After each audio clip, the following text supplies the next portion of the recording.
আমরা সারা বছর ভাই বোনেরা যতই ঝগড়াঝাঁটি করি না কেন, ভাইফোঁটা আর রাখি পূর্ণিমা এই দুটো দিন এলেই বোঝা যায় আমাদের ভেতরকার যতই গোলমাল থাকুক, যতই রাগারাগি থাকুক, এই দুটো দিন এলেই কিন্তু আমরা সমস্ত কিছু ভুলে যাই।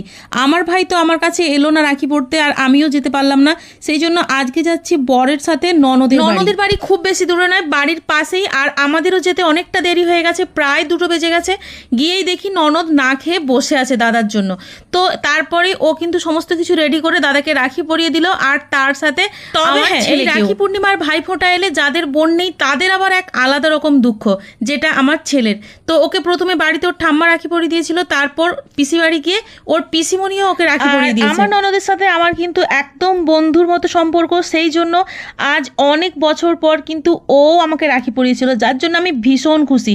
একমাত্র বিয়ের আগে আমরা বন্ধুবান্ধবরা নিজেরা নিজেদেরকে রাখি পরাতাম, সেই দিনগুলো ছিল একদম আলাদা। আর